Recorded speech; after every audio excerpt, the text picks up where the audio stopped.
नमस्कार, आप देख रहे हैं आरबीपी न्यूज 24। गोंदियारा के भरारा के नीतीश कुमार ने अपने शब्दों में लिख डाली रामायण की पुस्तक।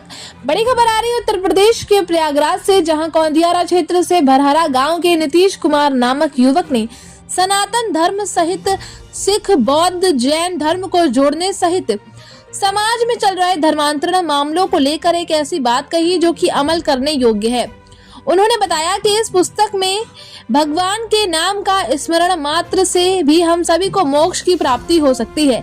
तो ठीक उसी प्रकार से मध्यम वर्गीय परिवार से जुड़े नीतीश कुमार नामक युवक ने प्रेमानंद से प्रेरित होकर और महाकुंभ से बड़े हनुमान से प्रेरित होकर के ईश्वर के प्रतीक भगवान की कई ज्योतिर्लिंगों को समायोजित करके भगवान के कई अन्य नामों और चारों धर्मों सिख, बौद्ध, जैन और सनातन धर्म के कुछ और प्रतीकों को मिलाकर अपनी ये पुस्तक का अनुवाद करके इन्होंने अपने शब्दों में रामायण पुस्तक ली है, उसकी रचना की है। इस पुस्तक को किस प्रकार से लिखने के प्रयास किए गए हैं हम आपको दिखाने का प्रयास करते हैं। शायद देखने पर ना समझ आए, लेकिन इस युवक के द्वारा पढ़ने से शायद कुछ समझ आ सकता है। नीतीश कुमार पढ़ाई लिखाई करने के बाद भक्ति में लीन हो गए और उन्होंने अपने विचारों से कलयुग में एक नई रामायण लेखनी करके इतिहास लिख डाला। प्रयागराज से संवाददाता राम बाबू पटेल की खास रिपोर्ट। जैसा कि हमने सुना है, आपने एक पुस्तक की रचना की है, और उस पुस्तक की रचना कैसे की और क्यों की, क्या इसका उद्देश्य है, बताएं। इस पुस्तक की रचना मैंने इसलिए की कि आजकल इतनी बिजी लाइफ हो गई है कि भगवान का नाम लेने में हमें एक भी मिनट का समय नहीं है। तो मैंने एक ऐसी लिपि या लिपि की खोज कर दी है जिससे आप केवल बोलने मात्र से, आम बोलचाल की भाषा में भी आप प्रभु का नाम स्मरण करते रहेंगे। बिना चाह कर भी भगवान का नाम एक ही दिन में लाखों बार भगवान का नाम स्मरण करेंगे। हमारे रामचरितमानस में कहा गया है कि कलयुग केवल नाम या धारा, सुमिर सुमिर नर। उतर ही पारा बहुत सी ऐसी चौपाइयाँ हैं जो हमें प्रेरित कर रही हैं कि भगवान का नाम स्मरण करिए। और वृंदावन में जो प्रेमानंद महाराज रहते हैं वो तो कहते ही राधा राधा जपो। तो मैं उन्हीं से प्रेरित होकर एक ऐसी लिपि ही, और मोटे तौर पे आप भाषा कह सकते हैं, भाषा है ही नहीं, केवल भगवान का नाम स्मरण करने का सबसे सरलतम मार्ग यही है। ये विभिन्न धर्मों से लिया गया है। जैसे सनातन धर्म से जो लिया गया है, सनातन धर्म से में गृहेश्वर ज्योतिर्लिंग है जो कि महाराष्ट्र में है, वो यहाँ से देख लीजिए, ऐसे इसका प्रतीक रहेगा। उसके बाद जो है हमारा ओमकारेश्वर ज्योतिर्लिंग, वो खंडवा से है, एमपी खंडवा में है, उनका प्रतीक जहाँ है ऐसे लिया गया है। उसके बाद हमारा विभिन्न ज्योतिर्लिंग ऐसे हैं। एक झारखंड में वैद्यनाथ ज्योतिर्लिंग है, उसका चिन्ह यहाँ है वो। और उज्जैन से जगन्नाथपुरी है, जो वहाँ से उनका जब रथ यात्रा निकलता है तो उनके रथ यात्रा से चिन्ह लिया गया है, देख लीजिए। और जो हमारे ये तो सनातन धर्म का हो गया। और कृष्ण वृंदावन से, जो मथुरा से कृष्ण जी की चित्र लिया गया है, कृष्ण जी का चित्र। उसके बाद हमारा आ जाता है महाराष्ट्र में सिद्धि विनायक मंदिर जो है, वहाँ से गणेश जी की प्रतिमाओं का उल्लेख किया गया है। ऐसे ही विभिन्न, ये तो सनातन धर्म से हो गया। उसके बाद जो है सिख धर्म से भी कुछ प्रतीकों को लिया गया है। सिख धर्म से खांडा है, जो एक खंडा का चित्र। उसके बाद एक ओंकार, वहाँ सिख धर्म से एक ओंकार का चित्र ये है।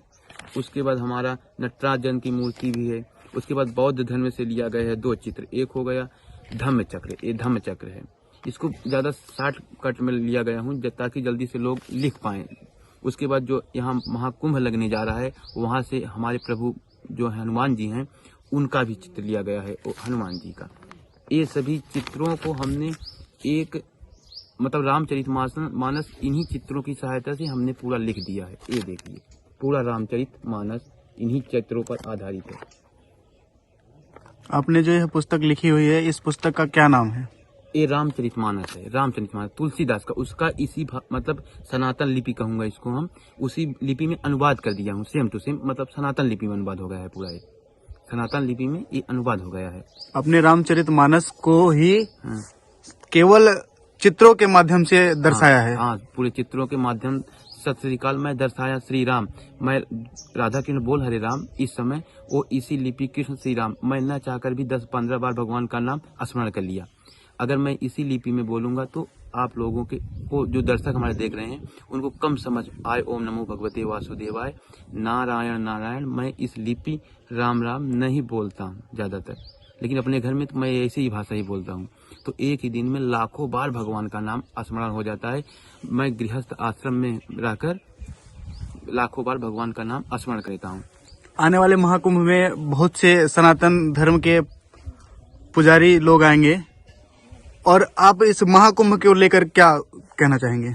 मैं महाकुंभ लेकर यह कहना चाहूँ, ओम नमो भगवते वासुदेव राम। मैं चाहता श्री राम इसी लिपि राम राम सब लोग अपनाएं, ताकि हम आम बोलचाल की भाषा में भगवान का नाम स्मरण करते रहें 24 घंटे, न चाह कर भी अंतिम सांस तक भगवान का नाम स्मरण करते रहें। प्रेमानंद महाराज जी से आप किस प्रकार प्रेरित हुए, और प्रेमानंद जी की अभी चर्चा की है आपने, यस।